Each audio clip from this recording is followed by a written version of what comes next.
Welcome to the Tuesday Night's FreedomForTargetIndividuals.org podcast. I'm your moderator, Ella.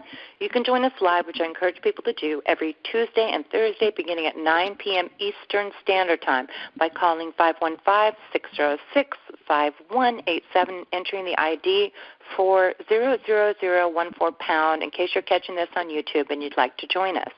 This is a solution, educational, and activism-based podcast, but the views and opinions of my guests and participants are not necessarily my own personal views and opinions. And my goal is that everyone can obtain something out of tonight, especially a feeling of empowerment. And usually during the course of the call, there's always some little pearl for everybody, I hope, because we have so many different people speaking, and the guests always have incredible information. If you are new to the call, please stay on and we will get you some support, some helpful links and websites, and connect you with others. If we don't get to you, you can visit our website, freedomfortargetindividuals.org, or you can email me directly at ffti.org@gmail.com. And, of course, we have a hotline, so if you're in a crisis and you're desperate, you just call us at 503-308-1691. And tonight we do have a very, very special guest. I'm just waiting for him to join us on the call. And also we can share some announcements because I can't believe it, Target Individual Day, the second annual Targeted Individual Day is coming up, and it's so exciting. It's like in a week, a little over a week. And there's been some interesting people joining us.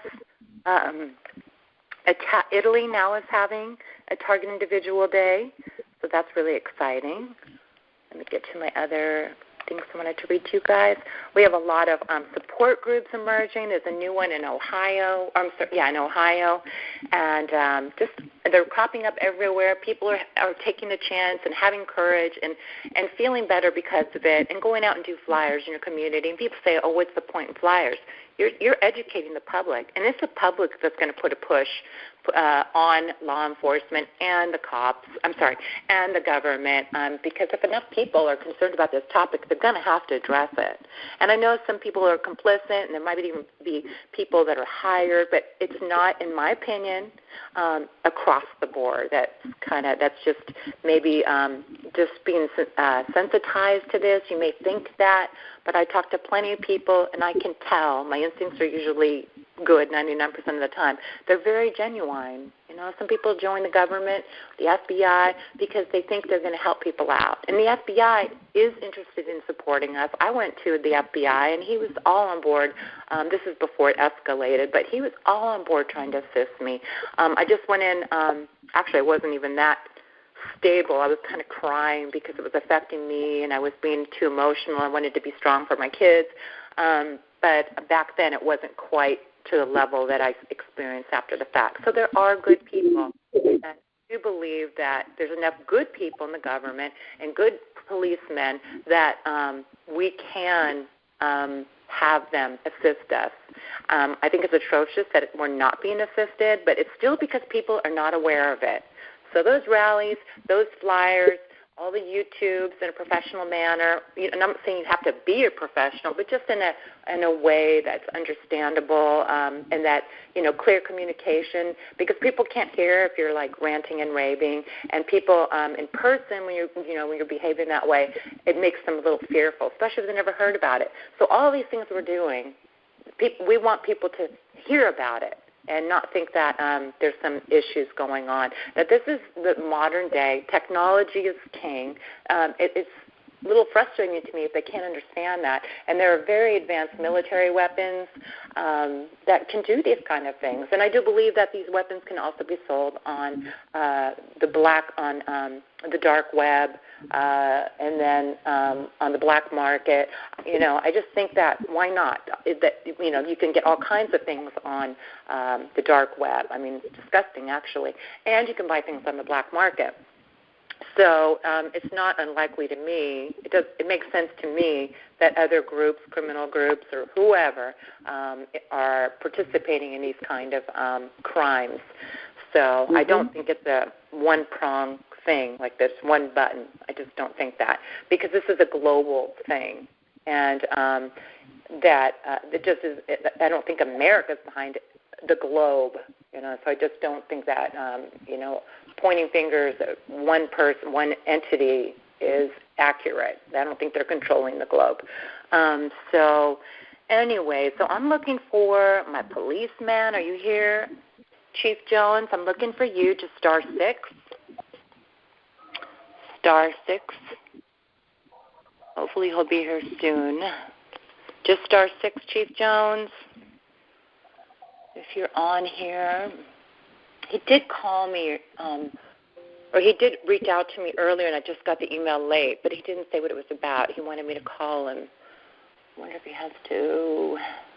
Well, we'll just carry on until he joins us. I'll just keep asking for him. And then there's the time difference, too, so he might have gotten that confused possibly.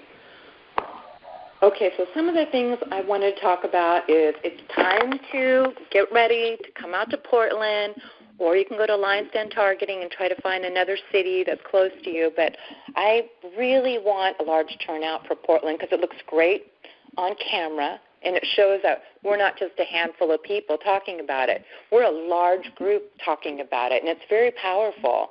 And there's local news that's right there on the square where we're going to be at. And I have to say, local news is a lot kinder to target individuals than these cynical, jaded writers who could be paid. I mean, journalists can be paid. That's just a fact. And they're super cynical, and they have to be. That's how they're programmed to be. Local news is a little different. They're covering local topics, and they're hold on one second. Hi. What are you doing here, son? Okay, well, I'm on my call again. My son just showed up, surprising, like he surprised me. Okay, so let's talk about some of these things going on. One thing I wanted to say is, Thursday, there's a dear person. I like her immensely, and I think we like each other. We had different opinions. So we're both passionate people, and I didn't want to come across rude. I felt like I was rude, so I called her afterwards, and, I apologized to her, and we just talked about sex. She's a lovely lady, and we get along. It's just we have different views, and she misunderstood what I was saying. It just happens. Maybe I wasn't communicating clearly enough, and it happens, but I just don't like my tone of voice. I was like, gosh, I wasn't myself. I could have been kinder, but when someone's passionate, another person's passionate, we're trying to make our points, and I do apologize, and we get tired, and, like I said, we all have opinions, but I try to be open-minded, but sometimes I've had a lot of experience. Doing this work, I have a lot of experience dealing with many facets of trying to expose these crimes. So I've kind of learned the hard way. And I don't want other people to go through what I went through, because I went through some pretty bad things, not being cautious, not being careful, not using the correct narrative. I did a lot of the obvious things that have happened to other people. So I don't want everyone to have to go down that road, experience that. And also I want everyone to be believed. And that's all. I mean, I only have the best intentions for people. And as far as, like, people on the call, when I'm having an interview, someone made some comment like she was clearly distressed. But that person that was distressed, I can listen for a little bit, but they're not going to get the full-on attention. So if I have an interview going, I want them to have full attention. And because I have volunteers, I want them to have that time. I can't talk to them for an hour on here when I'm having an interview. We have a very small time frame, and I think the guests always have something really remarkable to bring. And so it's not always a support call, but it's not that I don't care immensely. I do. I started a hotline. I care very much, and it's expensive and all kinds of things. I had to get a separate line and all this stuff, and I really do care. And anybody who would doubt that maybe just doesn't know how much I really try to support people. I want to ask you, Ella, if there's any way I can help you, because I have time right now. I'm not working, and I want to do something that can be helpful. Well, there's a couple of things you can do, and one thing I do need is more volunteers, some volunteers.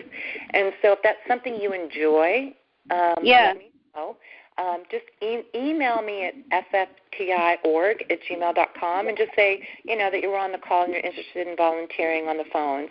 A lot of people burn out, but actually the people I have now have been really stable and consistent, and they actually enjoy doing it. It gives them something to do. It gives them a sense of purpose. Sometimes it's hard. Sometimes people are nasty to us or accusatory. But, you don't even have to give your real name. And I try to tell people we're not trying to do anything negative. We're just trying to provide a service. And it's just because I care. I know that it would have benefited me, and I know that it would benefit other people because I sure could have used something like that. And so I'm trying to fill those needs. I was wondering about the rally, if there's something I can do, maybe help make T-shirts or something like that behind the scenes. I'm kind of nervous about helping other GIs at this point. Okay, that's fine. Yeah, T-shirts are great. We don't have a lot of time, but yeah, T-shirts are always a great thing to do. So just send me an email, and Yeah, tell me your email again. I couldn't understand you. Well, I'll give you the easy one: tiangel2016@gmail.com. Yeah, I got that one. Okay. What is it again? I'm sorry. I just want to make sure I have it.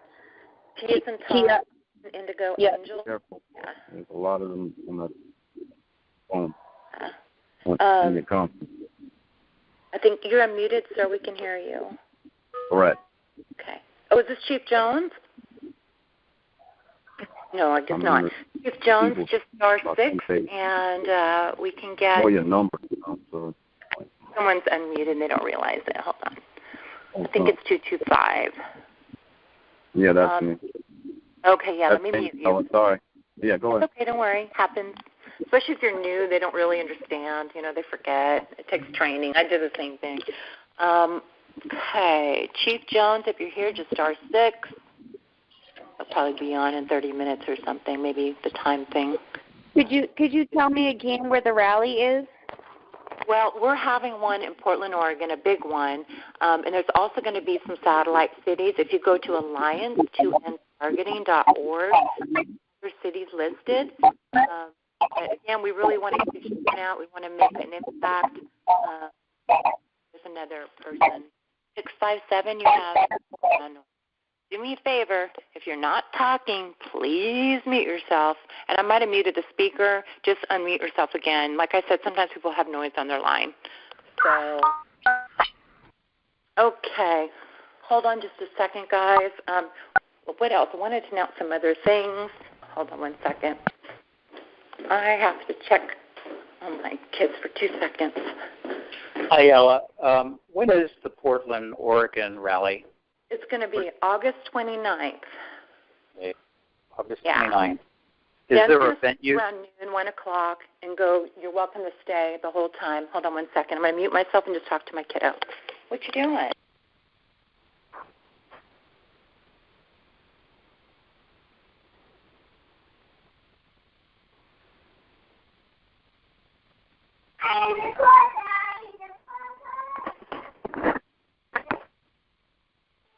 Sorry, guys. Had to chat with my kiddos.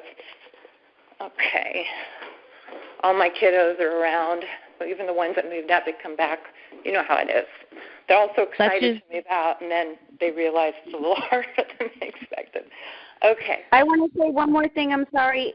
Anybody on the line that wants to go to the Portland, Oregon rally, and they're coming from Orange County, California, please let me know because I really want to go. I need a ride, and I don't know if people drive there. I'm new to California. I'm from New England, but I really want to go so bad, and I don't have any money there. You need a little extra money for gas. Like I said, I'll give you. I've allotted $25 for a dozen people if you need some gas money.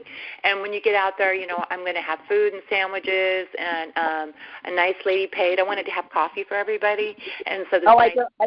I don't have a car.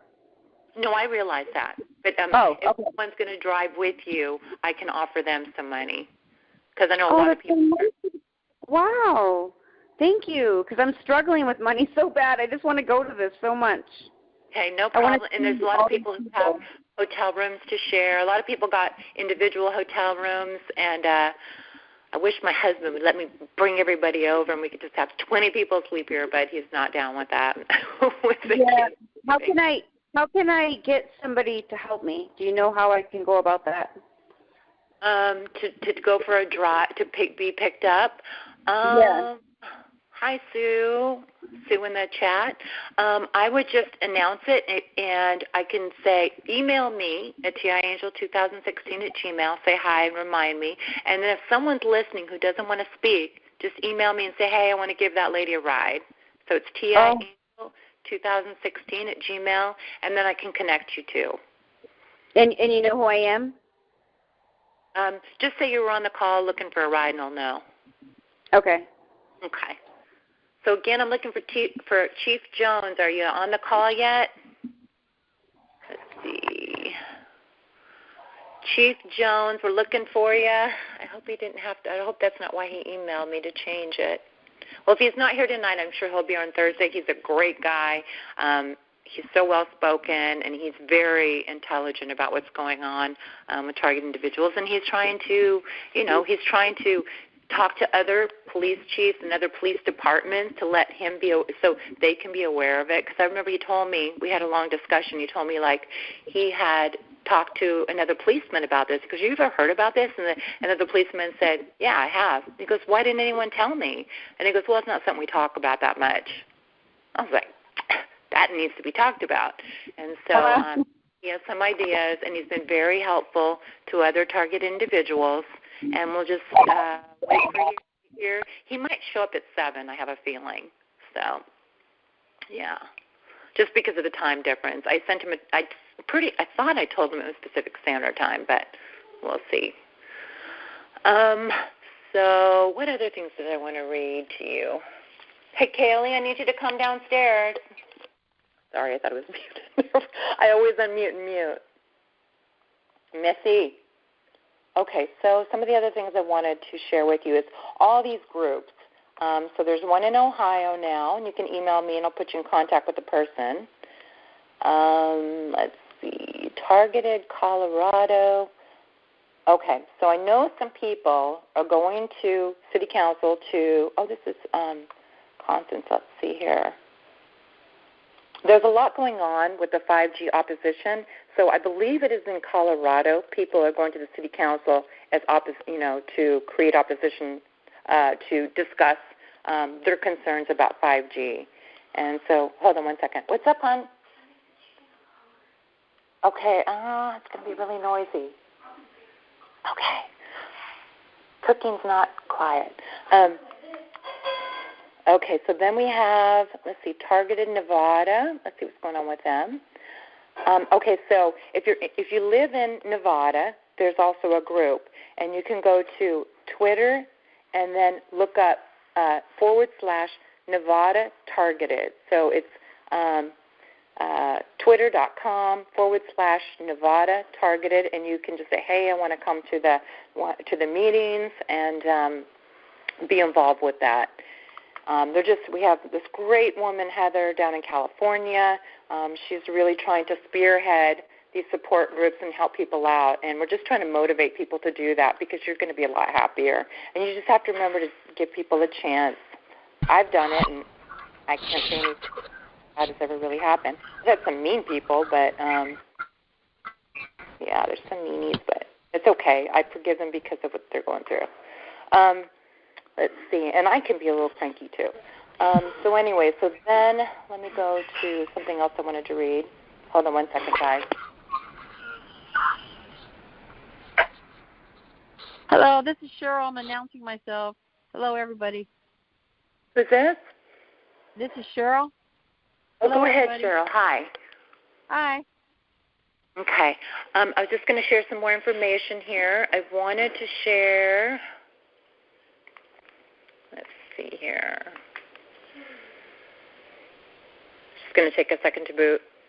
So I get interesting emails, and I'm on the ball and staying on top of my emails a little bit better.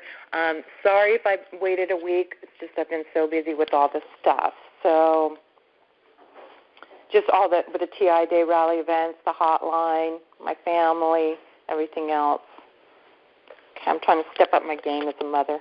Okay. There is a great blog by Tina Clappinger, and she's amazing.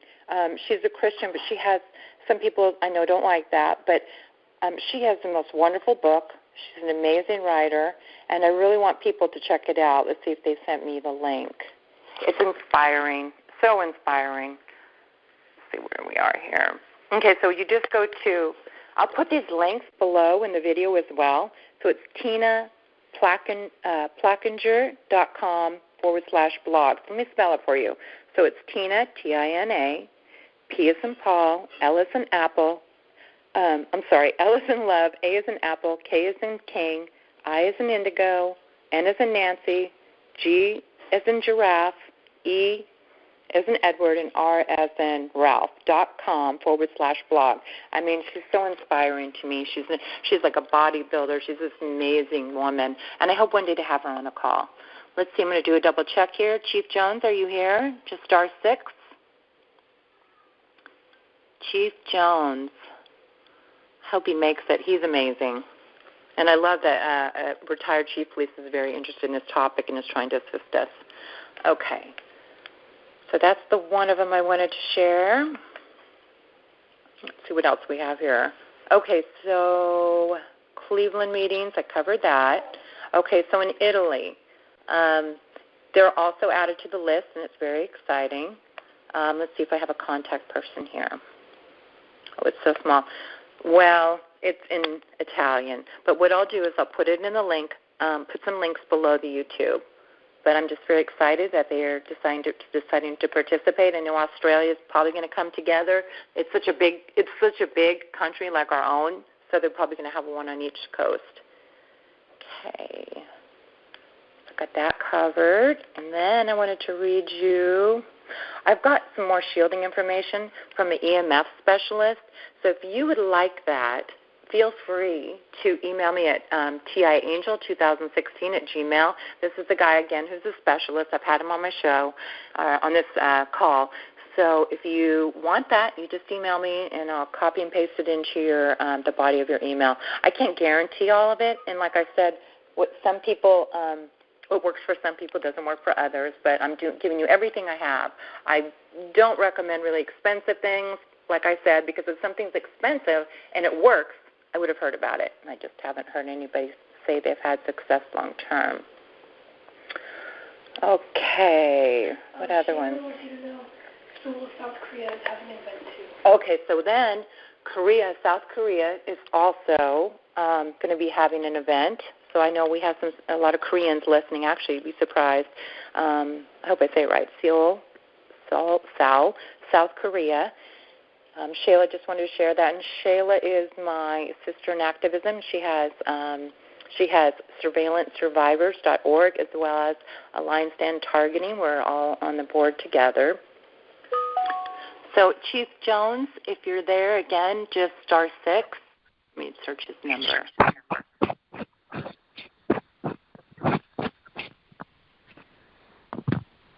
I'll let you know, honey.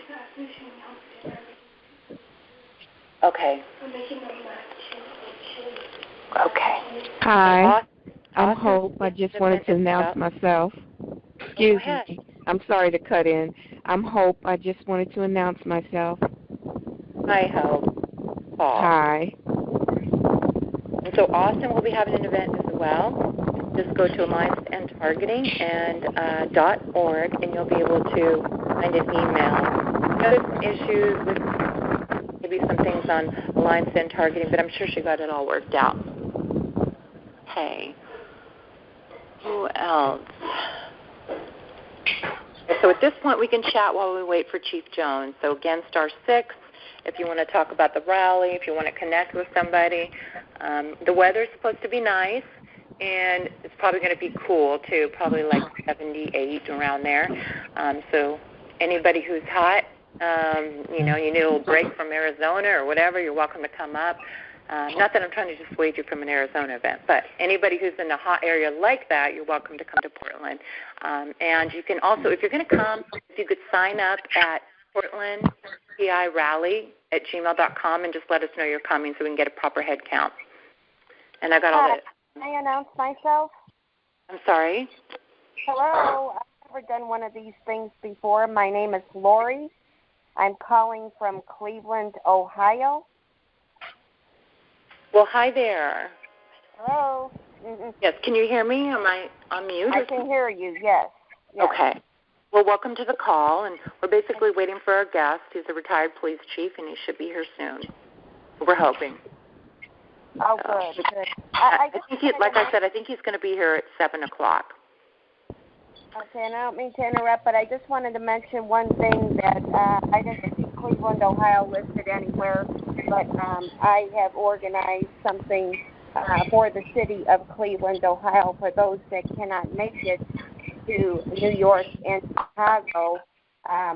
We will be meeting at noon at the Free Stamp in downtown Cleveland, just to put that out there, noon on August 29th. Okay. Thank you very much, because I do have a lot of people, or a good amount, I should say, in Ohio and the Cleveland area, and then, of course, on the outskirts as well. Thank you for doing gang stalking's a problem here. Yeah, it seems to be. Okay. Anybody else? Sorry, Ella, where did she say it was at? They were meeting in Cleveland, Ohio, where? 12 o'clock noon at, go ahead. The Free Stamp, it's called the Free Stamp downtown Cleveland. Can you spell it? Like, just spell it out? Because sometimes over a phone you lose certain letters or they become confused. So just say, like F as in Frank. Or... Yes, F as in Frank, R as in Run.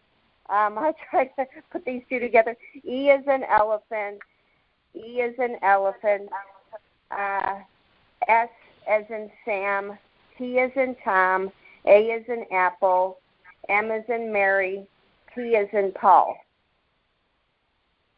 Free Stamp. Yes.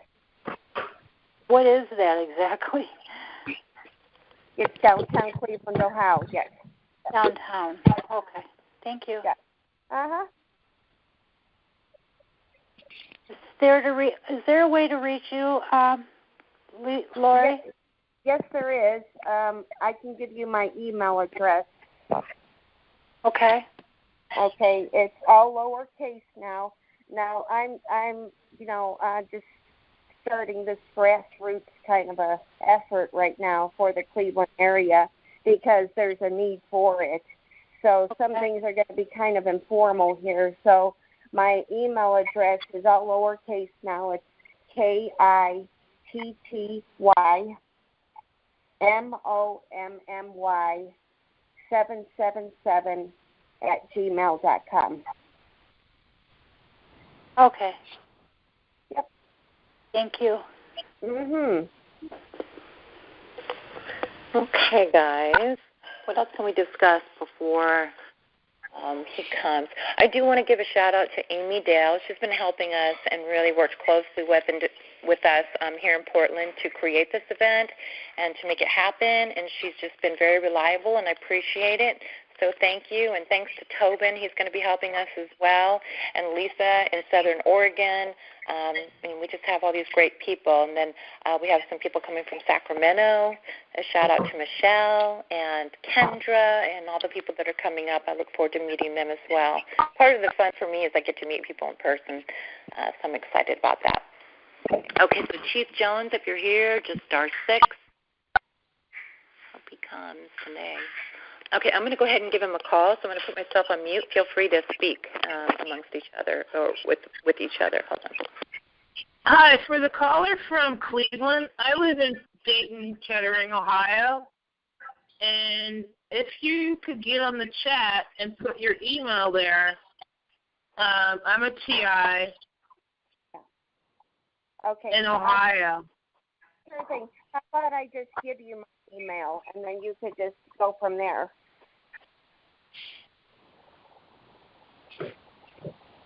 Hello? Hello? Yeah. Yes. How about I just give you my email, then you can take it from there. Okay, hold on. Let me get a pen. Sure thing. Is there anyone from Michigan listening? There usually are. Not everybody will speak up, but I know of a good handful of people from Michigan. Would you like to be contacted? Would you want to be connected to them? Because I can send you a list of people that are available. Yes, I am. I am from Michigan. I was just muted. I was talking and thinking I was unmuted. Yes, I'm from Michigan. I don't have any I'm Hope. Get a hold of me through email right now. Ella, my phone is broken. I don't have a computer. I'm kind of just... Yeah, your phone does sound broken, so you don't have a computer. What about the library? I can go to the library. Okay, so yeah, just send me an email or text me. Text the hotline, which is the 503-308-1691, and then just I'll get you the contacts. But the library is actually pretty user friendly, and they're pretty good about letting people get on the computer. And I know a lot of TIs that do that, so they can stay connected and see videos and the various things. Yeah. I'm pretty much monitored everywhere I go, so I just don't know if anyone else has this feeling of, jeopardizing others. I understand that concern, but it's not your fault. I don't want the heat to get any worse than it already is for anybody. But you also should look out for yourself, and I think you'll do well by staying connected and just listening to various podcasts and ways to protect yourself. And you know what I used to say, and I forgot about this, is if you feel like someone's stalking you, there's nothing wrong. If you have a couple flyers on you, and we're doing business cards too, if you just want to give them a business card, it's a good opportunity to educate them, because even if they're just a civilian, you can turn around and give it to them to educate them, or you can maybe hand it to whoever you suspect is involved, because they may not know what they're doing. It's just something that's been recommended, and I thought that was a brilliant idea. How do I go about getting those cards? They're going to be put up on the website hopefully this weekend, and then you can PayPal me the money, whatever you want to do. It says the price on Vista, and then I'll just go in and put your address and send them to you, if that makes any sense. Okay. Okay. It sounds confusing, but that's the best you could do, because I want people to have access to it, and I don't mind doing the work of changing address and stuff so you can get it, or P.O. box, whatever makes you comfortable. Okay. Okay, so I hope Chief Jones shows up. It's almost 7. So. Okay. Hello? Yes? Hello? I just had the privilege of watching a YouTube video with Chief Damon Jones, and he had a lot of great information. Yeah, he's supposed to be my guest tonight. Oh, that's great. I'd really like to get his email or something so I could, message him or send him an email. Yeah, he's really a great person. I don't have his email, but I just saw him, and he had a very interesting video I just saw yesterday. Yeah, and I'm going to try to ask different questions. I like to uncover different information so it's fresh, and I looked at a couple of them, and I have my own questions. And plus a lot of questions just arise as someone's speaking, and anybody who knows me is I'm not afraid to ask these questions or questions that might be uncomfortable, just because I think it's important to share that information. Yeah. And sometimes, it's stuff that should be shared. Yeah. Hi, Ella. Tammy. Is anybody going to Sacramento rally? Sacramento? I'm in Vacaville, California. I'm in California. Well, I know there's going to be one in Sacramento, so just go to alliancedandtargeting.org, and there'll be an email or a contact for Justin, who is a really wonderful person who will be holding that event, I believe. There's probably other people, so I apologize for forgetting to include anyone. Hi, Ella. It's Tammy. Do you know if there's going to be anything, excuse my voice, it's still not good, anything close to South Carolina? I haven't gotten back with Amy, because nobody don't seem to want to participate in South Carolina. Yeah, I don't know about South Carolina. I don't think so. But, there's no harm in going out by yourself. Hold up a little sign, take a picture if you're interested. Well, I'm still on court-ordered where they put me away, cut me last year. And it won't, actually, it's like 2 or 3 days after that I'll be off that court order. But, the cops are constantly following me. It's like, I'm not really afraid of any of them. I just don't want to be put away again. Understand. If I could get somebody, to help me, and I talked to Amy, and I really need to call her, but some of the people that I have spoken with that are about 3-4 hours away, nobody really wants to participate. They really don't even want to talk. Oh, Sheila just Shayla just texted me, and she said there is one close to you, and it is, let me get to her text. Let's see here. I bet it's Christine. Is it Christine? It's in Spartanburg. Oh, I'm about 5.5 hours. Well, get in your car. There's a lot of them. There's a lot of them around me. They did give me the list, but everybody is 4 and 5 hours. I mean, nobody wants to like travel, do a meetup place. And Amy, I think she may have talked to some of them, and I don't think she had any luck either. But like I said, no, I have not gotten back in touch with Amy. I was going to try to help her and see what I could do because I'm willing to put myself out there. You know, if I've got somebody with me, you know, because if I go out there by myself, I know they'll put me, you know, they'll get me. They'll find something. But if I've probably got, you know, 2 or 3 people, you know, usually they won't bother you because that's, I guess, like witnesses. But if anybody can think of somebody that might would want to try, you know, I will give them my number or whatever, you know. Jones, hold on 1 second. Let me take the call. I'll be right back.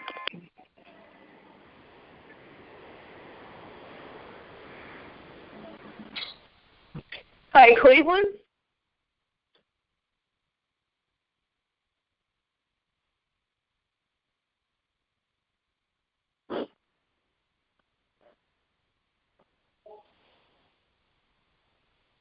Hello, does the person that wanted my email address for Cleveland, are they still there? Yeah, I'm here. It's Marilyn. How are you? Okay, good. How are you? My name is Lori. Okay. Yeah, I'm glad to hear that, you know, this is happening to somebody else in Cleveland.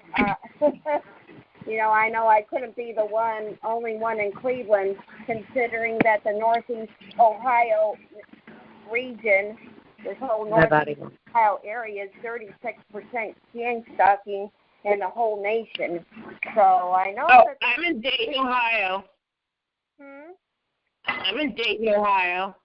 Yeah, that counts in that 36%, unfortunately. When I found that out, and I know it wasn't just me, I'm glad I can talk to somebody else that has this problem. Yeah. So anyway. Were you ready for the email address? Yes, please. Sure thing. Okay, now this is all lowercase. I'm just getting these things off the ground. I should have done this last year because Gospel had nothing here last year as well. But now this year we will. Okay, it's all lowercase. K is in kitten. I is in I. T is in Tom. T is in Tom. Y is in yellow. M is in Mary. O is in I don't know.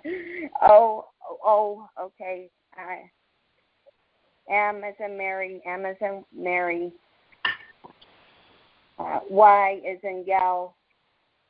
777@gmail.com. There you go.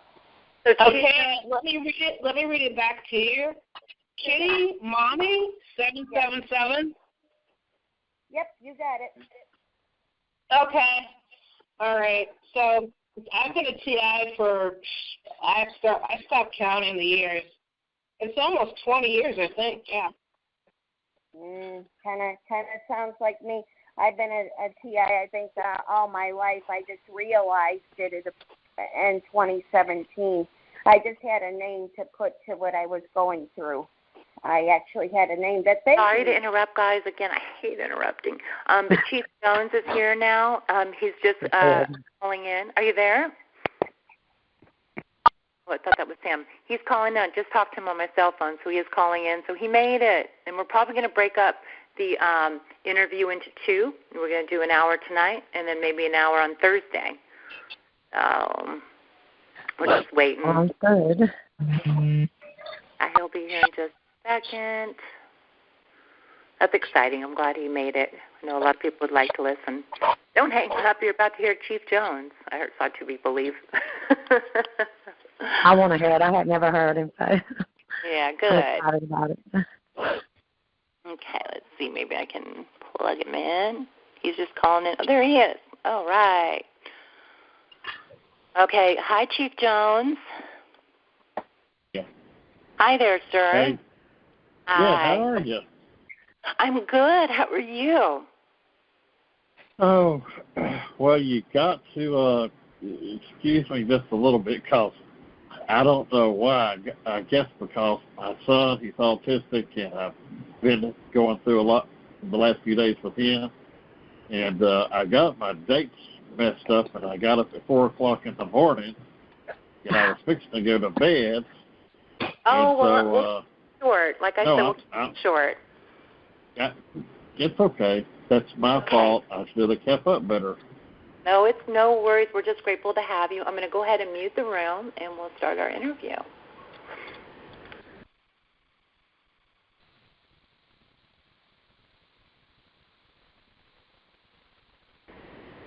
Hello there, sir. Okay. So we will proceed with the interview, and I have your bio. It's from your perspective, of course. So when I read, I'm talking about him.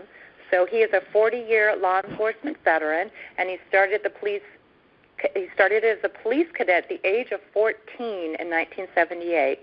I'll just read again how he wrote it. I work law enforcement in 5 states, being Texas, Oklahoma, Florida, Tennessee, and Alabama. I'm an ordained minister, and I serve as the pastor of the Sovereign Church of Jesus. I retired as the chief of police in 2 cities in Florida. I also had a line of duty disability as a deputy sheriff and now medically retired from there. I retired last year as the chief deputy constable in Coffee County, Alabama. I was an ROTC cadet for 4 years and left there as a cadet major. During all of these experiences, I have come in contact with numerous ABC agencies as well as agencies that apparently have no name. I had my own encounter as well as my chief of police with the Men in Black. I have seen and visited FEMA camps out west in West Texas and in South Louisiana some years back. I do constitutional audits on my YouTube channel, DCJ, that's Dog, Cat, Jacket News Media. I also work with various other auditors. So, again, thank you so much for coming. Is there anything you want to add to your bio? No, that's it in the lump sum. Okay, so you've been interested in being a police officer for many years, since you were 14, I imagine. And why did you get involved, and what made you, what was the desire, where did that stem from wanting to become a police officer? Well, my dad had been in the Marine Corps, and when he come out, he worked for the Texas Highway Patrol, and he left there and went to work for the Dallas Police. And back in those days, in the 50s and 60s, they didn't pay that great for police, so he went in the grocery business, which didn't pay great, but you could work all the overtime your body could stand. So, you know, seeing my dad in uniforms and listening to the way he talked was a big inspiration to me. And then when I was in the 2nd grade, the local police come down, and all the 1st, 2nd, 3rd, 4th graders, we assembled outside because they had like a crime fighter type thing like McGruff, but I don't think it was McGruff back then, it was something else. And so the policeman showed us his car, talked about what all he wore on his duty belt and what he felt like his job was, and so forth. And so between those sort of things, I was really excited. And then when I started the 9th grade in high school, there was a book called Police Explorers, Police Cadets. And I had finished my English class early, so I took the book, I looked at it, and it talked about programs, and I put the book back, and I called the Dallas Police Department, talked to the desk sergeant. He said, "Oh, yeah, uh-huh." So he had the corporal advisor for the program there to call me. So I went down and did an application, and I was accepted into the program. Now, that's a branch of the Boy Scouts of America, the Exploring Division, but you wore a uniform. It was different than theirs, and you carried everything they carried except a gun. And so you would ride along, and you would be like learning, a junior cadet. But in the case of maybe about 3 of us, we were pretty big, pretty tall for our ages, and looked older than we was. And so they kind of took to us, especially me and one more guy, and we were actually writing out citations and then sign their name to it. We were filling out police reports, then sign their name to it. And in my case, I wouldn't have told this years ago, but practically everybody I worked with, except for a few, has all retired. But when we'd go out on Friday and Saturday nights, all of them had at least two spare guns in the car loaded up. And they would always give me one and tell me put it in my waist belt. They said, if our life is on the line, we'll have to figure out how to explain that after the fact, but right now we got to live. And you're a good shot. You know what you're doing. You're squared away. So, in my mind, here I am 14, 15, 16, 17 years old, and I'm thinking to myself, wow, they really give me a gun. And I'm doing everything they do. I'm driving the car. I'm stopping people. We're making arrests. We're doing all these things. And so I just never got out. I just went from that into reserve law enforcement for less than 3 weeks. Then I went full-time and become a chief of police pretty quick. And I just never got out. Okay. And during that time, did you still have this idealistic view of being a police officer? Or how long before, because I know this is true, this became a fact later on, how long before your idealism started to crack while working as a police officer? Well, let's put it this way. The whole time I was a police cadet, I was looking up to the police officers I worked with. And I would especially work with 2. I worked with several, and I even worked in different divisions, which they really didn't allow, but I always got it approved. I worked accident investigation. I worked vice unit. I worked central, northeast substation, southeast substation. So I got around. But the main 2 guys, one of them had been in since the late 50s, and one of them had been in since the mid 60s, prior to Miranda versus Arizona. And they said, look, you treat people like you want to be treated. Treat them like your family. Don't do anybody wrong. Now, if somebody goes quick, we got to speed up and go quick too. But let's try and get along and understand human error. So I was taught right from the beginning, and my daddy had taught me right. So I'm still in an ideal stage and being molded and crafted. Now, I've seen some officers do things, and I would think to myself, I don't think that's right. Maybe they're not breaking the law, but they're just not being fair about it. And almost always I get back in the car with my trainer partner, and they'd say, Jones, that officer didn't handle that right, don't you? Yeah. I just don't want you thinking that's the way it's supposed to be, because that's wrong. Said every group's got a bad apple, and of course we got 2,500 uniform officers. We're bound to have a couple hundred bad apples in the bunch. Don't you ever become like that. Don't disappoint me. And so I felt like the ones I was really working with was doing good. It's like they had a guy called Choke Out Joe, and he was known for using what they call a carotid arm restraint, which would cause people to pass out. And so some people had died from that, so the city of Dallas made a policy you couldn't do that. You had to modify it. But he had been trained and he kept doing it like that. And one guy almost died. And he said, see, I know how we were trained, but they said that's wrong, and he shouldn't have done that. That's one of the episodes I'm talking about. So that kind of dismayed me, because I said, why are the officers that work with him, why are they not talking to his supervisor and reporting this? They said, well, it's kind of like a family member. And I said, well, tell me what that means. He said, well, you know, maybe your brother or your sister does something that's, you know, they're not criminal, but they shouldn't be doing what they're doing. Do you just run tattletale on them, or do you try and talk to your brother or sister and get them to do different? Well, I'd probably talk to them first. Right. So some of us guys have been taking him aside, talking to him, trying to get him straight.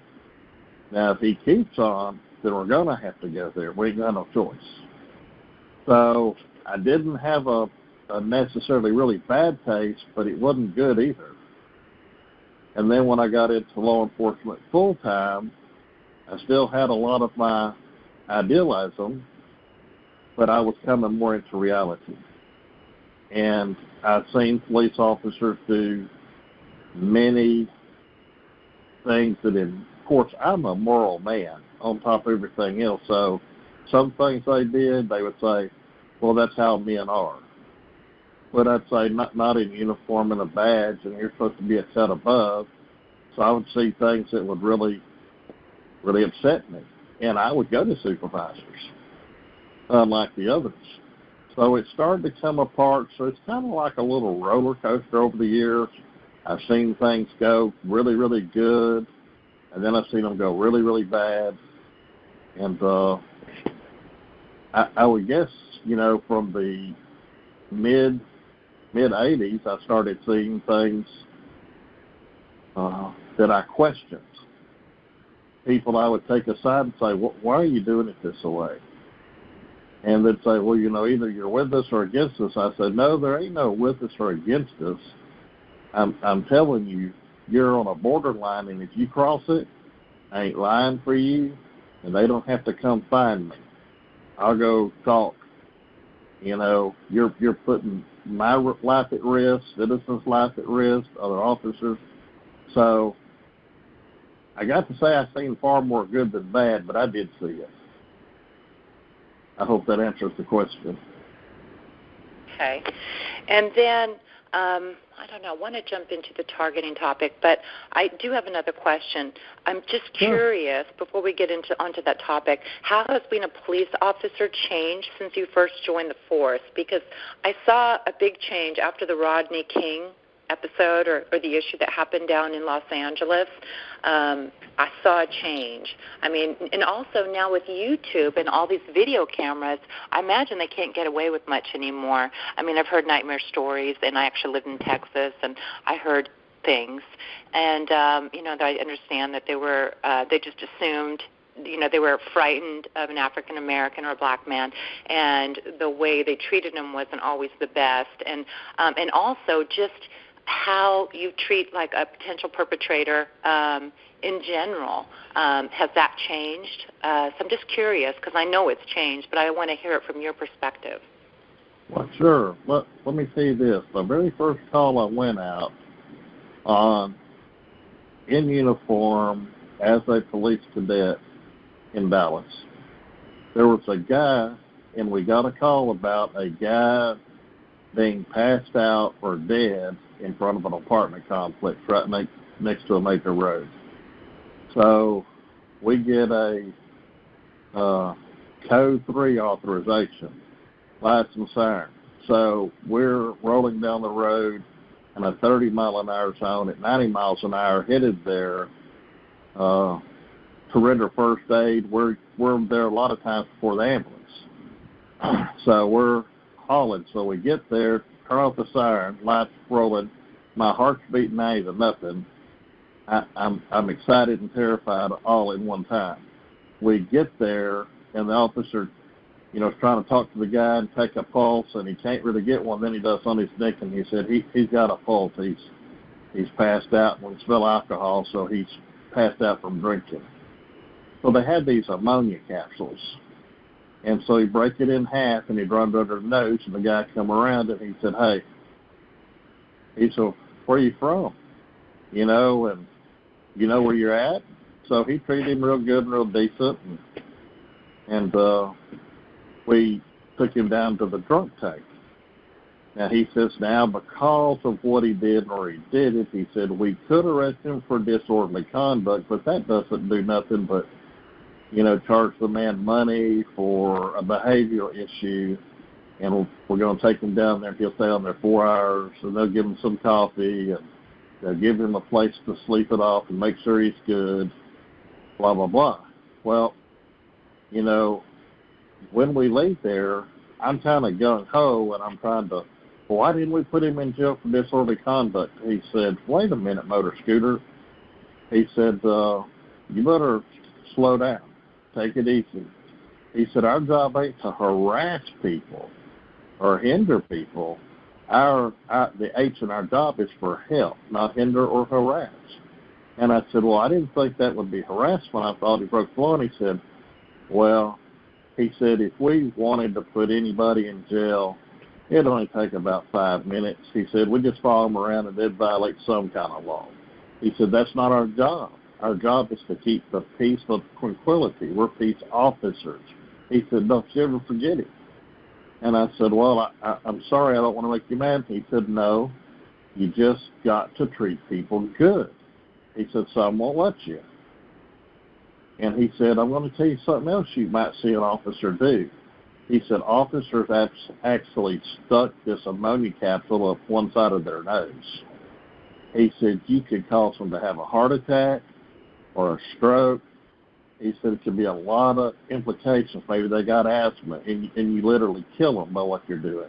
He said, some officers think it's funny. He said, I don't think it's funny.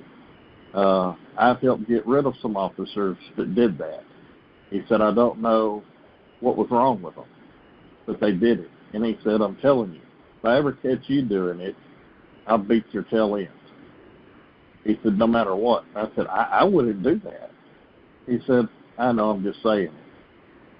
So they were pretty thoughtful, pretty careful, and I'd say 95% of the officers was happy or jovial or whatever, you know. I mean, they were pretty good, and it stayed that way, and it stayed that way. And in the late 80s, I started seeing changes.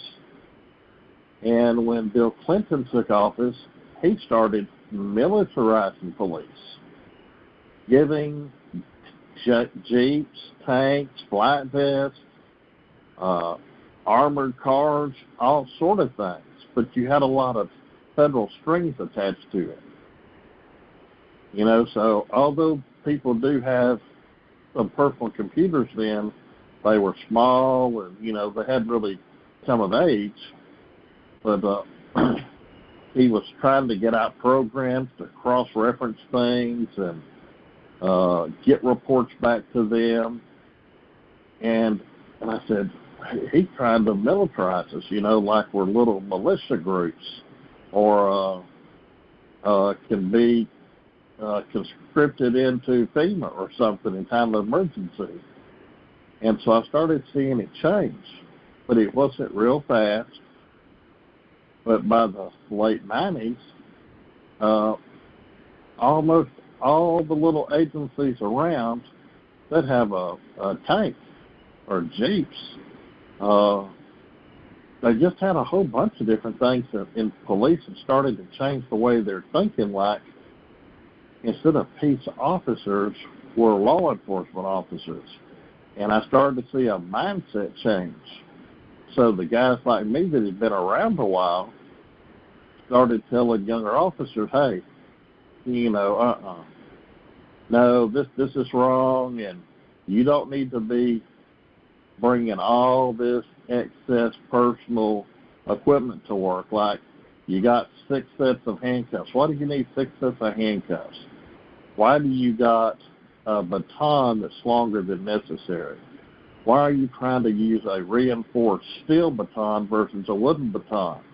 you're 10 times more likely to break somebody's bones or hurt them with that versus a wooden baton it will give. You know, so we were like the old guard trying to tell people we're peace officers. Get that in your head. We're to keep the peace and tranquility, but I started seeing it change. The day before 9/11, I was at Tallahassee Airport. I tell this story all the time, and it was just easy come, easy go, easy peasy, nothing to it. The day after, they had active duty military at the airport. They had some tanks up there, and these are full-time, not National Guard, full-time military soldiers in fully automatic weapons, and they were running through there like an occupied territory. And from that day forward, things that law enforcement had never done seemed to either be okay or they could get away with it, one way or the other. And I steered away from it, and, you know, some stared into it and went that way, and some didn't. And I said, you know, our badge is a badge of public trust. The public trust us through their elected representatives, and we're appointed to carry these jobs out, or we're elected to carry these jobs out. And that's to keep the peace and tranquility of the community through fair and honest enforcement of the law, and give benefit of the doubt to people. You know, we don't have to be this way. So I've seen a change start in the early 90s. It got more serious in the late 90s. And in 2001, it just has been off the hook ever since then. And every time some kind of new technology comes down, chiefs of police and upper staff were chomping at the bit to get it. You know, it's just like toys for big boys. They just had to have it. And they would write grants, and they'd just do anything to get this new technology, and it just seemed to get worse and worse. So, you know, it was I'd say around 96, 97 was a big turning year, a really big turning year. And in 9/11 the next day, it turned, it ain't quit. And it just doesn't look like anything I recognize anymore for the most part. Okay, what about the brutality? That's something again, it's something I just want to touch upon before we move forward. Do you think that has decreased since cameras are now mounted on police cars and people are using their phone cameras to record events like arrests and different scenarios such as that? What do you think about that? What's your opinion?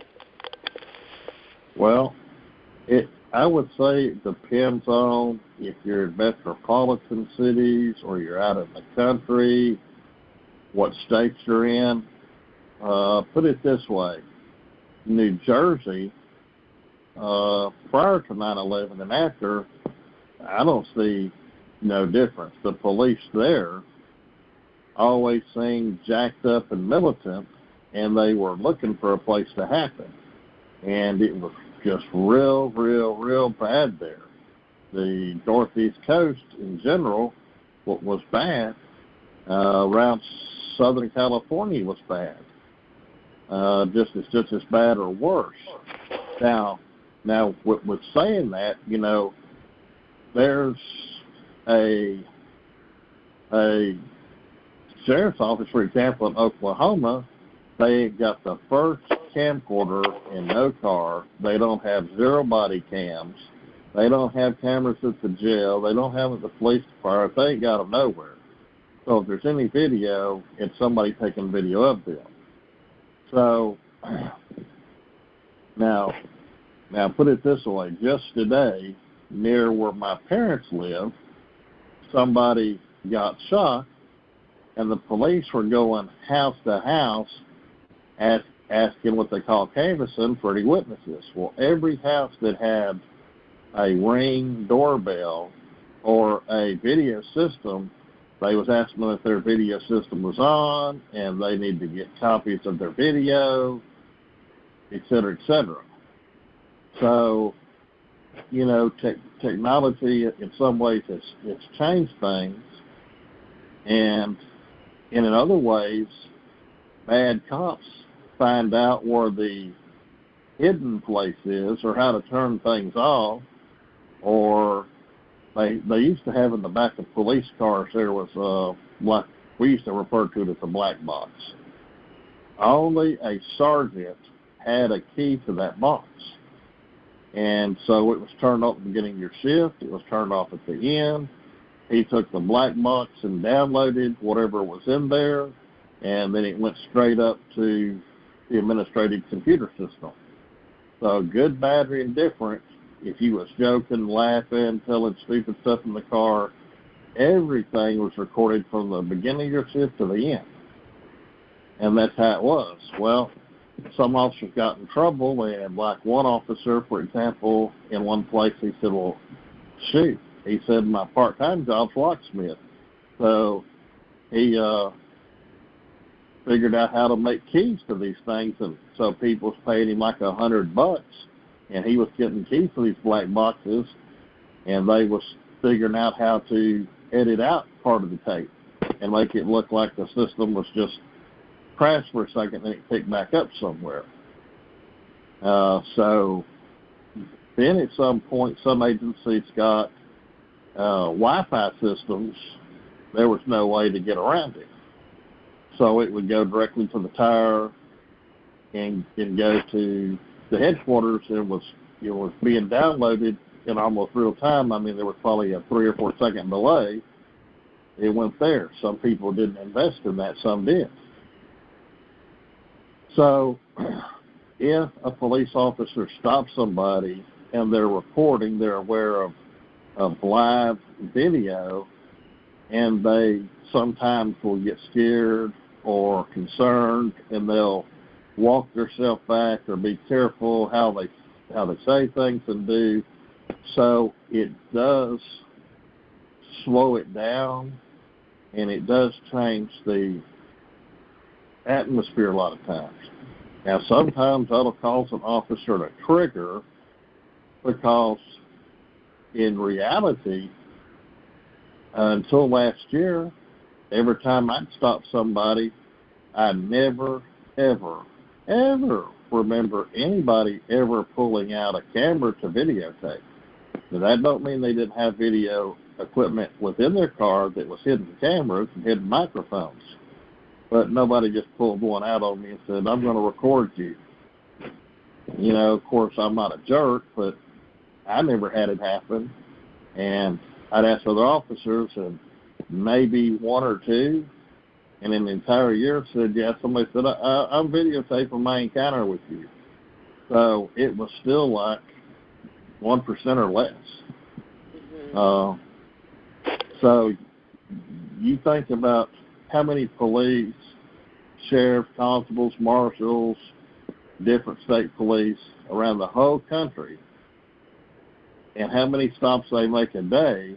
And you may see several things on YouTube or other social media, but, you know, that's only 5% probably of all these stops. So it's still in that big a thing, believe it or not. It just appears because you got so many people that do it regularly and get pulled over a lot, so you got only a certain number of people in certain geographic areas that's happening in overall. Mm-hmm. Okay. So, yeah. Okay, so that's interesting. Well, I would imagine if they're getting pulled over, there's this automatic, normal reflex to a cop, and even me, I'm really law-abiding. You still get anxious and nervous, and you don't want to threaten a cop because you are the one with you're the one with the badge. You have you can write them a ticket, so I'm sure that plays into it. And they don't want to create any tension between the police officer and themselves. I have a feeling that plays into it. Oh, of course. Yeah. And then, okay, so let's move forward now to the question I'm sure most people would like to know or hear is, when did you first become familiar with targeted people and targeted individuals? And, I I'm just very curious about that, and I know everyone listening is if they haven't heard your videos before. So can you explain that? Can you go into detail around that occurrence and that event? Okay, well, now from 78, I've heard things like a focal target, our target, and that was nomenclature for people that was being investigated for crimes or, connection to crimes. Or a target area. It might be a 2 or 3 block area where drugs or prostitution was going on, but I never heard targeted individuals, never heard that phrase or nomenclature. Never did.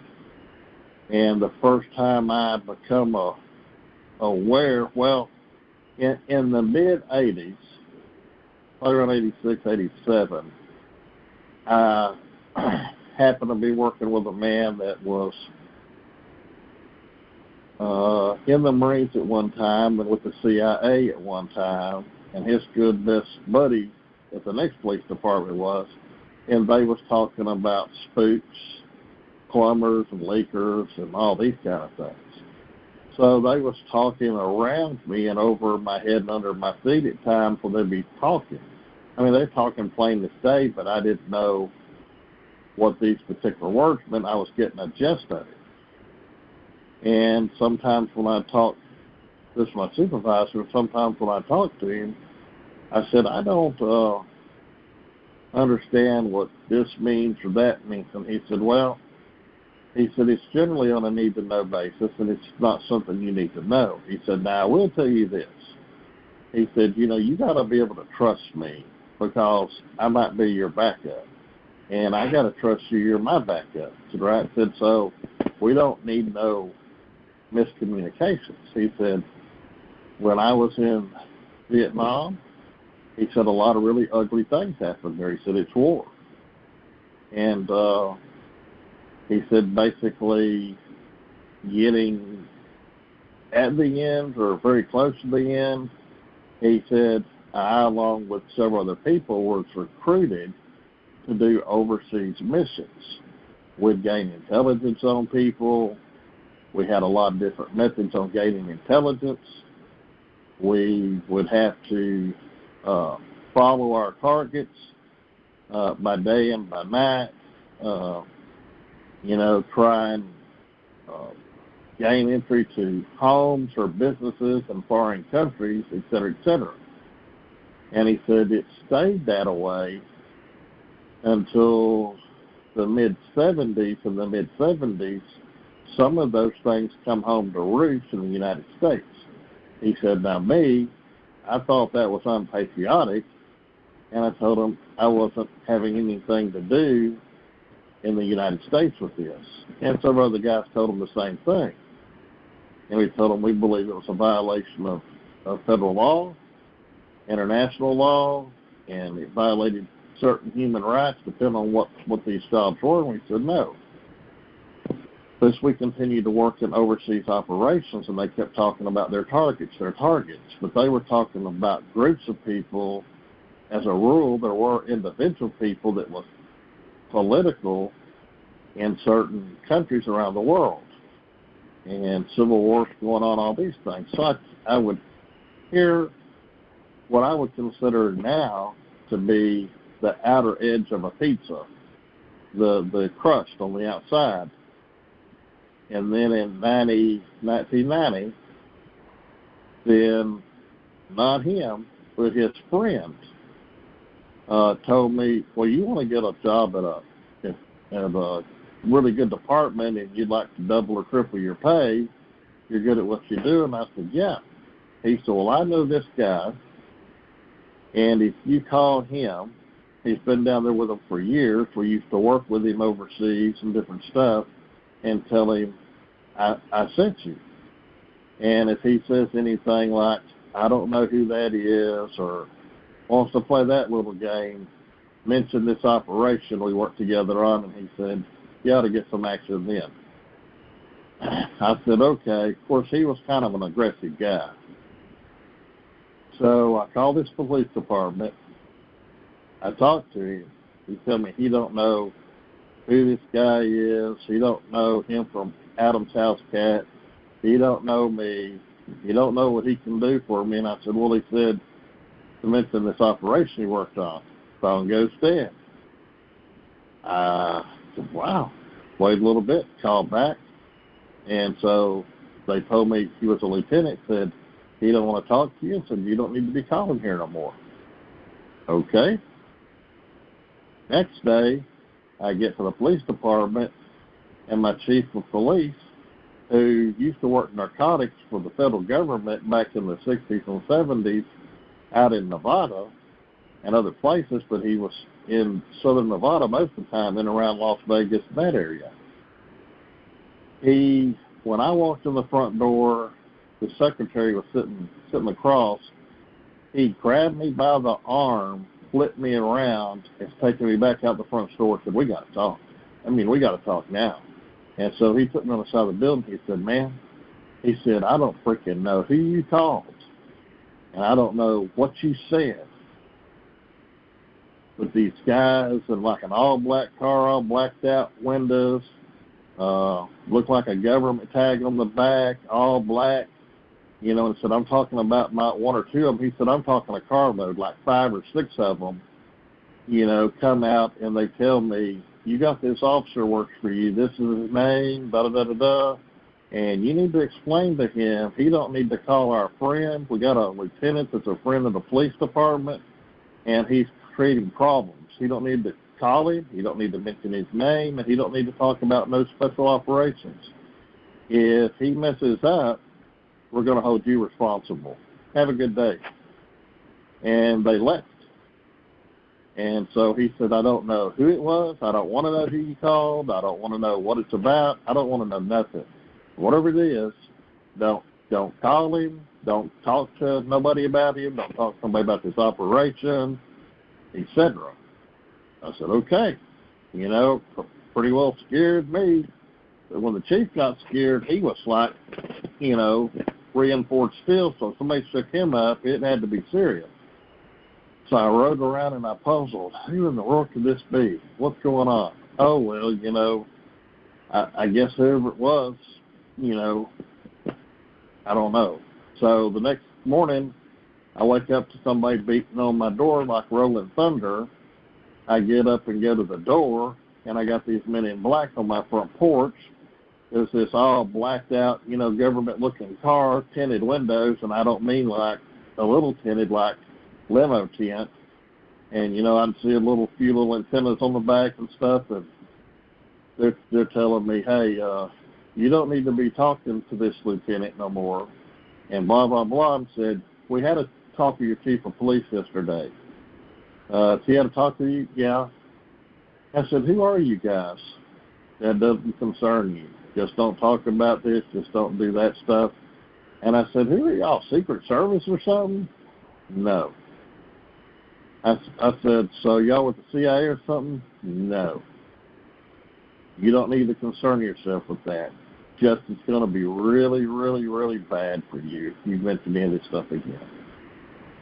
And they said, so do we have a clear understanding? Anything other than yes is going to be a problem.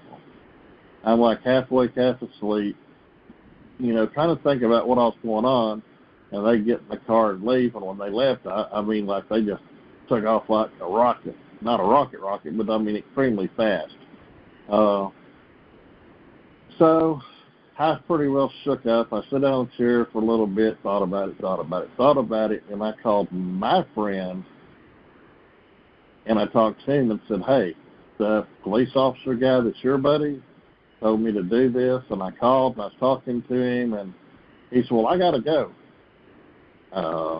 You got to go? Click. I waited a minute or two, I think. So many years ago, I can't remember the exact, but then I called back, and I wound up talking to his wife who knew me, and she said, well, he grabbed his hat, he went out the door. I don't know what's going on, but you're his little buddy, and I'm sure he'll get up with you. She said, I don't know nothing else. No need to call him back. So about 12 hours later, he called me at my home. And he said, do you know where this truck stop is? Yes, I do. He said, do you need to head there? And I said, are you there? What's going on? Just go there. You know, I'll find you. Just go there. I pull in the parking lot next to the interstate, and I see these lights on this truck flash. So I head on back there. He told me where to park the car, get up in the cab. He pulls the curtains around. I see things I've never seen in my life. And he told me a lot of things, and that's a long story, so I'll just say, you know, it's some really incredible technology. And he says, we're 40 years or more advanced of anything you've ever seen. Whatever you see now, that's 40-year-old technology. Government's had their hands on it for 40 years, some longer. And this is just a portion of it. And said every year it's more and more. So he said, what I come here to tell you, I had to come talk to you in person. And so he had turned something on. I said, what's that? He said, it's a protective bubble, or worse, that effect. I said, what's that? He said, nobody can hear what we're saying in here. Nobody can see what we're doing in here. It's forward technology. Okay. He said, anyway, he said, I talked to the other guy's people. I am several pegs up the line. He said, I'm very near the top. He said, even though I don't really do this stuff anymore, he said, you know, it's kind of like blood in and blood out, but not necessarily. He said, so long as you've served well and done what you're supposed to, you're always taken care of. And I still get called for special operations in certain places. So what I say goes, so they've been told to stand down, to never come see you again, never come see your chief of police again, and you are protected for life. So he said, not till I die, but till you're dead. He said, you're good. He said, everything's taken care of, you're squared away. So nothing will befall you. Okay. So he said that guy was a wet boy. I said, well, what's a wet boy? He takes political assassinations around the world where if there was somebody that was a political enemy of the United States, he was an assassin. He'd go take them out. Well, the only safe place to put wet boys is in a police department because they can't go in the regular military no more. And that's the only place to put them because they deal with firearms and weapons, and we can keep our eye on them there because they got to go to work 5 days a week. And if anything comes unusual, any unusual behavior, then we're notified. And if we have to, we do what we have to do. And I said, well, what about your friend? Oh, we won't be talking to him no more. I said, well, what if he contacts me? He won't be contacting me. And I said, well, I hate to ask this, but, I mean, is he still with us? He said, what do you mean with us? I mean, is he still alive? He said, we don't want to get into that conversation right now. So I said, okay. And some years later, he said, well, now that you're more mature and now that you understand things and some time has passed, he said, I can tell you about our friend. He's on an island. An island, yes. He's on an island. So he served his country, so we're going to let him live out his life. But he's going to live it on this island. And there's other people on this island. And some people that go missing, they're on that island. And so there's food, they got electric, they live kind of, you know, reasonably how they want to there, but they can't leave the island. And so, you know, it's just people that's done good work, but they're dangerous. So it's either put them there or put them in the ground. So we put them there if all possible. So I started to find out more about targets and stuff. And as years went on, I'd hear more about it through the grapevine, and people was getting out of the military or some really high command officers at mid and high level agencies. And I knew everything, but wasn't quite connecting all the dots. And then I had a friend of mine in 2003, I believe it was. He was 112 years old. I found it hard to believe, but he had his military papers from when he was in World War I and World War II, and he had been a deacon of his church since maybe 1945 or 1946. And he had his family Bible where his birth dates and stuff was put in there. And I said, how did you live this long? He said, taking very good care of myself, a lot of water, no alcohol, no tobacco, live clean, eat whole foods, various things. And he said, I don't overdo myself. And he said, I live right. Well, he was talking to me about, he said, have you ever heard of the Philadelphia experiment? Yes, sir. He said, I knew Nikola Tesla personally. And said, when I was in the Army, not the Navy, but the Army, he said some people cross-train and cross-do this, that, and the next thing. He said, anyway, he said, I had occasion to see him and Albert Einstein and Nobel.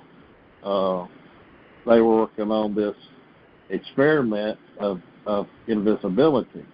Not invisibility like you can't see them, but invisibility to radar, and learning how to bend light. And they were working with the magnets and electricity and crossing them and various things. So he just, say, you wouldn't believe what they could do back then. And he says, some people talk about these computers now and this thing and that thing. He said, they had stuff that you're just now seeing today at the end of World War II. And said, in fact, when planes come off of certain flight lines, because they get so high in the altitude, they would get some radiation contamination. And said, we had to fix industrial-grade colloidal silver. And we'd have these big tank trucks that would have to spray the plane down before the pilots could get out of it. And said, so I had to go to school to learn about colloidal silver and different grades and particles and nanoparticles.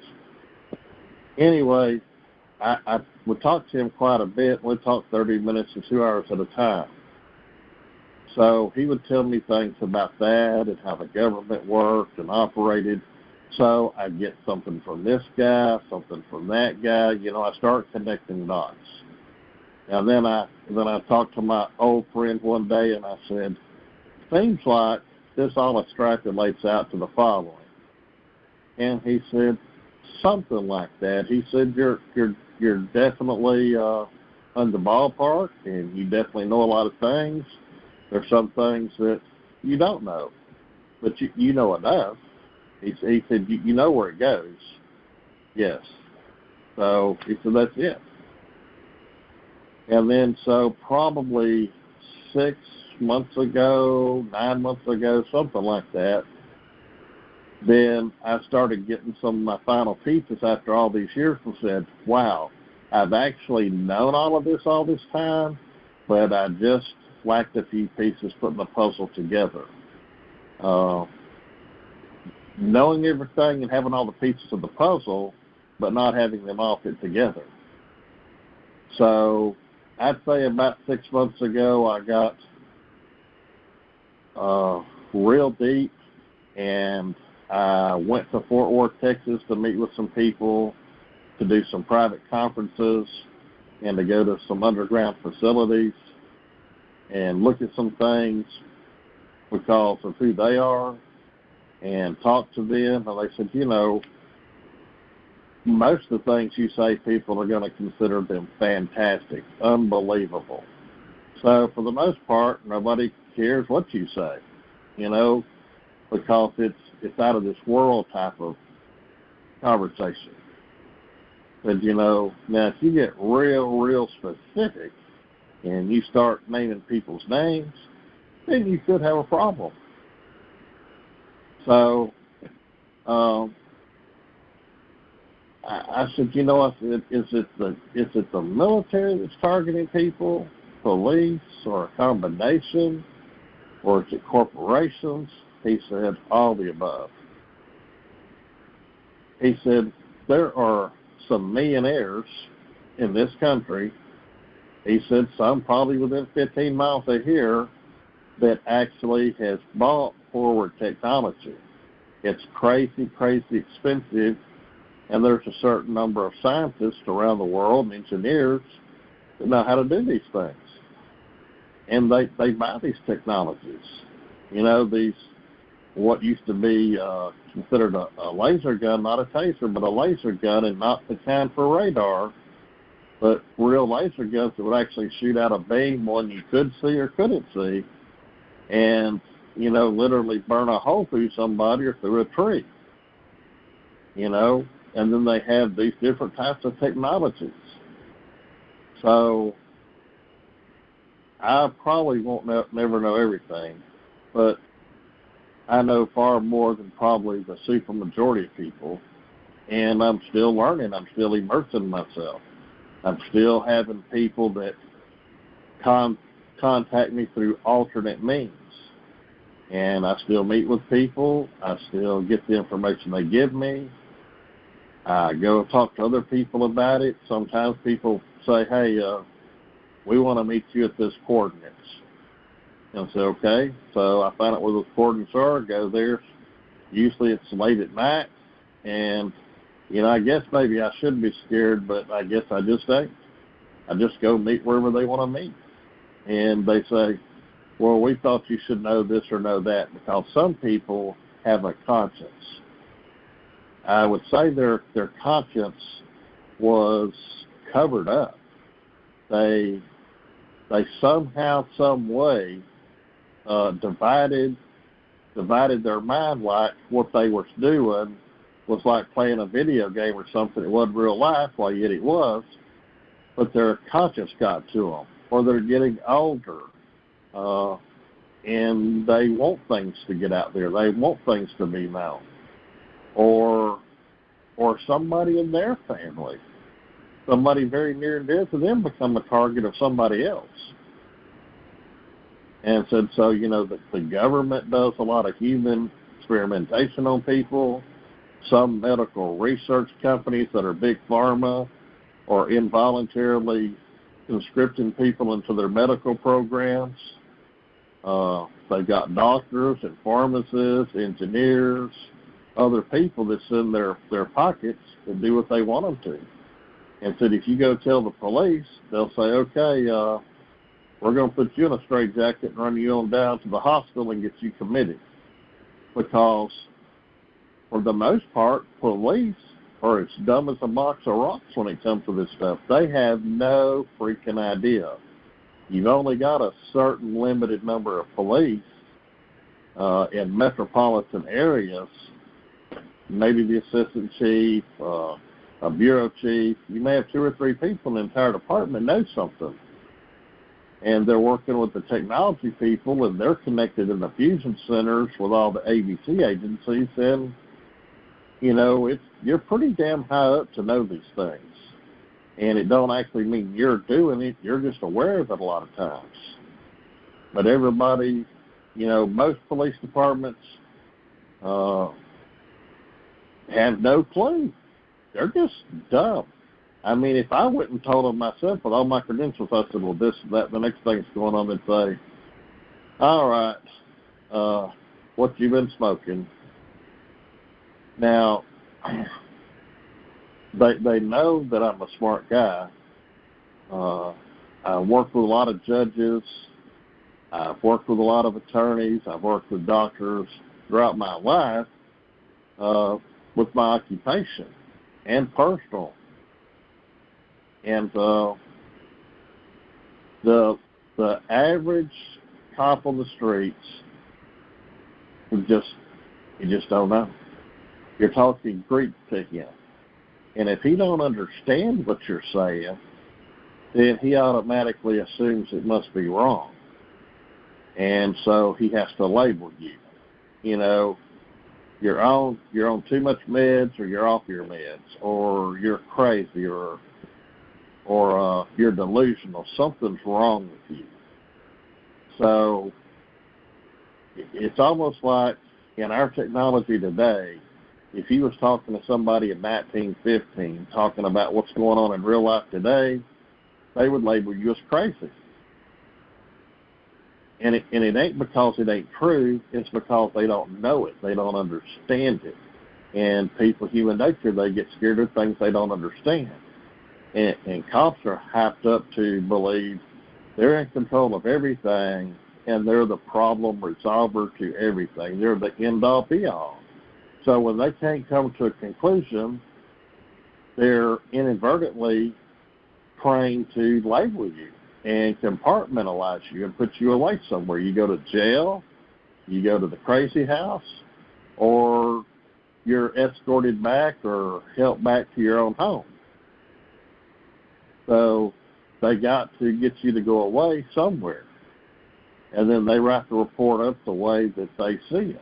You know, this person was verbally combative. They made outrageous, unsubstantiated claims and was talking about various things, and we actually found somebody we could release to their custody for the safety of the community. Or we had to Baker Act them because they were a threat to themselves or the community. So that's about all I can tell you on that.